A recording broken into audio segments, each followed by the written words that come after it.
No one tells you about this one tool when it comes to stamping concrete, and now I will not stamp concrete without it. Hey guys, thanks for clicking on my video. I'm going to get to that tool here in a little bit, but first I got to show you how we get these walkways poured.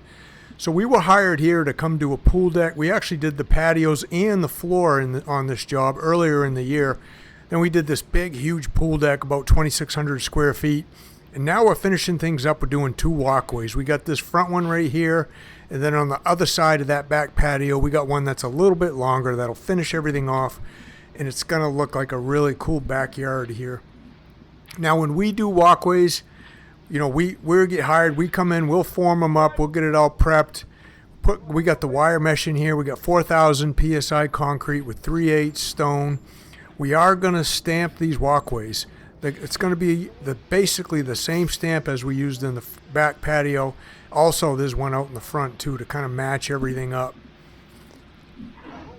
Now again, we're using microfiber mesh in the concrete, plus we got a water reducer in it, so the concrete is like super hard, super strong, and it's the best stamping mix that I've used. We like the 3/8 stone in the stamping mix versus the 3/4 stone. Now, if you're new to my channel, thanks for clicking on the video, number one, and checking things out. Make sure you hit the subscribe button and put new subscriber in the comments, and I'll enter you into a drawing to win some free gear, the hoodies we wear, the t-shirts, stuff like that. You just got to put new sub in the comments. So if you're a returning subscriber and you also want some of the gear that we wear, just put returning subscriber in there, and I'll have a separate drawing for you guys. So we're getting the first one. We decided to do the smaller walkway first since it was a little bit easier access for the concrete truck. We knew we could just get it poured and screeded right out. And then two guys can go around, back the truck around, and start getting the back one done while one guy kind of finishes up this one. The access in the back is a little bit more difficult, but we're going to make it work. Now again, I've been stamping concrete for probably 35 years. And I didn't learn about this tool that we're going to show you here later, probably until about literally 10 years ago maybe. So we were kind of stamping concrete the hard way, not knowing there was a tool out there that made stamping concrete so much easier. And we use the tool no matter what pattern, basically no matter what pattern we're doing, because it really blends in with all the patterns that we like to use the most. Now, our three favorite stamping patterns are the one we're using today, which is ashlar slate. And then we have just basically a simple stone texture pattern that we use. And then we also have a 16-inch barn board pattern. That one's a little bit more like custom to certain situations. So as Darren finishes this up, me and Luke are going to head out back. All right, a couple little sections of sidewalk today. We're going to stamp these, make it look like ashlar slate, kind of like the patio and the front walkway. So nice little job for today. Get these, not very good access on the second one, so we're just going to go float it. We debated whether or not to get a power buggy, but it's really only like 2 yards of concrete, so boys will just have to muscle it up and get this get this wheelbarrow. Probably the only wheelbarrow job we do all year.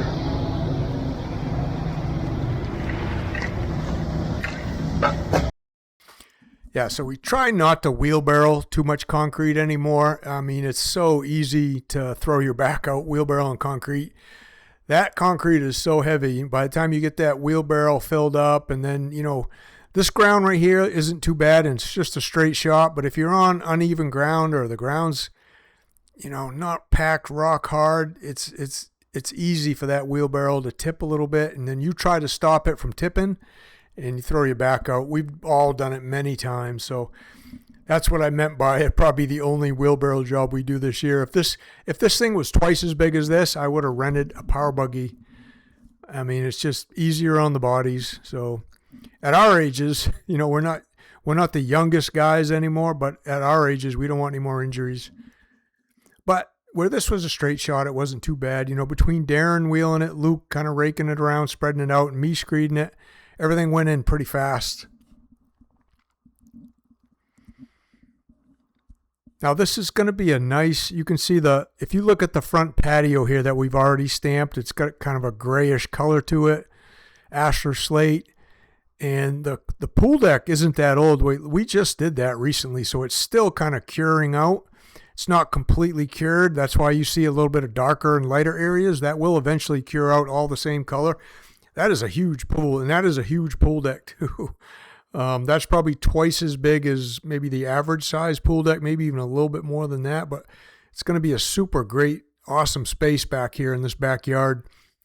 That's the homeowner right there walking around that I'm talking to. And then by the time he gets all his landscaping done, his fence up, and all the patio furniture out here, he'll have a pool house out here, probably have like a bar area and like a tiki hut. It's going to look really super cool. I'll try to get a shot of it after he's all done, and maybe I can show you guys on my Instagram, at Everything About Concrete, or my TikTok, which is Everything About Concrete. I also got my Facebook page, Everything About Concrete.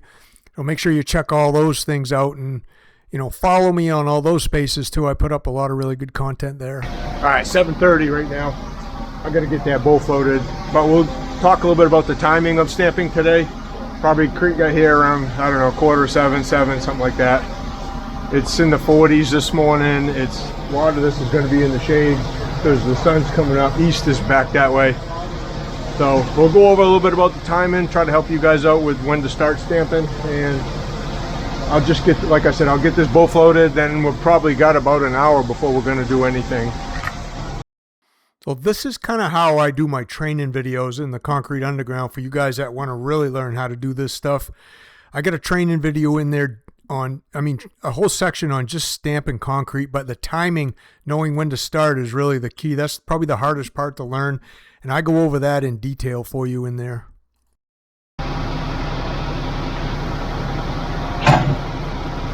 All right, so there it is, bowl floated. We'll give it a little bit, like I said.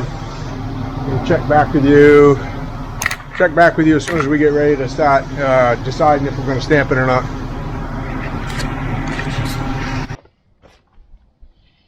All right, it's 9 a.m. right now. We got done pouring about 7:30, 7:45.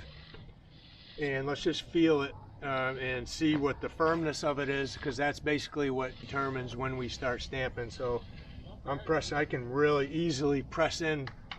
I could press in a lot deeper than this right here. It's pretty soft still.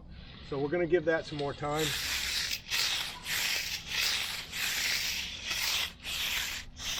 It's a little bit too early to stamp yet because it is in the shade. Now there's some section over there that's in the sun. We're going to go check that out. See, we got all our stamping stuff ready. We got the mats, the rollers, the tamper, all the hand tools here. It's all ready to go. But let's go over there and check that piece in the sun.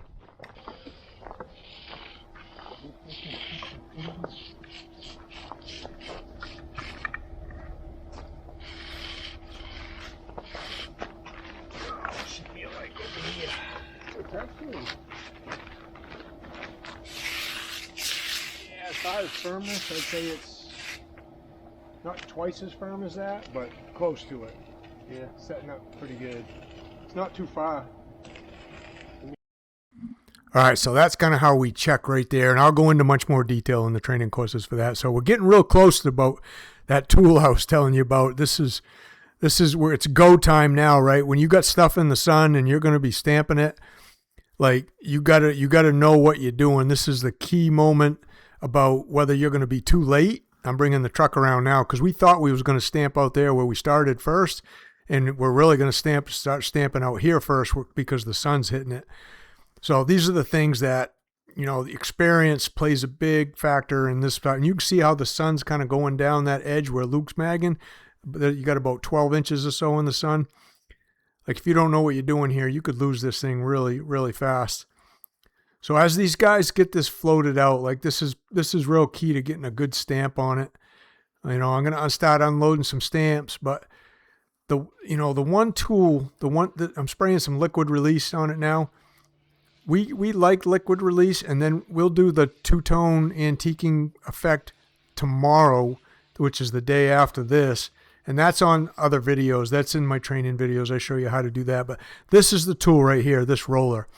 And this is just what I call pre-texturing the concrete. And no one's going to tell you this stuff right here if you're stamping concrete. This is the key to getting really good stamped concrete, because you're going to texture 100% of that surface with this roller first before you start putting any texture in with the mat. And the difficult thing about the mat sometimes is being able to tamp that down into the surface enough to get 100% of the texture of the mat. Like, that's hard to do. And if you're throwing down powdered release, sometimes it's hard to see if you got all the texture in the surface, because the surface of the concrete's all covered with that powder. So by pre-texturing it like this, you get a much better looking stamped concrete. And like, we don't have to pound the we don't have to pound the surface the stamps too hard, because we've already got texture on it. You can see the slate texture now, the stamps are leaving behind by the mats themselves. And it comes out much better after you do using that roller. So we'll use the roller on everything in here, even though, I sped up the video a little bit. One of us will take that roller and go ahead. That's what Luke's doing right now, see in the background. And then we also have that little edge roller too, that little 9-inch one, kind of looks like a paint roller. That does the same thing, but it just gets a little bit tighter to some of the edges.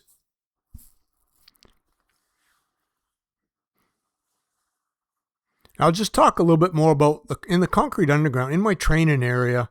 Like, there's not many guys out there teaching people how to do this trade anymore. So I took it upon myself to take these videos I shoot on the job and make training videos out of them for the guys that actually do want to learn how to do this stuff. Like, they can download the video or just watch it online and learn from there. You get all the knowledge of watching us, plus me telling you what to do, plus you being able to contact me and ask me questions. And then there's also another section in there where you could actually come work with us for a week, hands-on, like you could be right here with us today, stamping concrete with us, and that's really, you don't learn much quicker than that right there. So there's a section in there for that too. If that interests you at all, you just check that out. The link for that is down in the description, or you can go to my website, everythingaboutconcrete.com, look for the training videos on there, the training section, and just click on that. That's the easy way to find it. But so as we finish this up, you can see Luke's way in the background working on the front one, because now a little bit of that came into the sun and he's got to start getting on that. That's what's cool about everybody knowing how to stamp. Well, I'm just touching up a joint right here, making this all look really good before we leave it and move out front. And you can see he's got this thing almost done. See that little section back there that was in the sun? Like, that had to be hit. It was a lot firmer than this part in the shade. But this is how this is going to come out. So the next process, we'll come back tomorrow. We'll saw cut this. We'll wash it. And then we'll put down our texture enhancer color, add like a charcoal to the surface. So when we go to seal it, it kind of looks exactly like that patio in the background that Luke's kneeling on right now. It'll have that two-tone effect where it's light gray, a little bit of charcoal. So let me know what you think down in the comments. Thanks for watching, and check out these videos right here.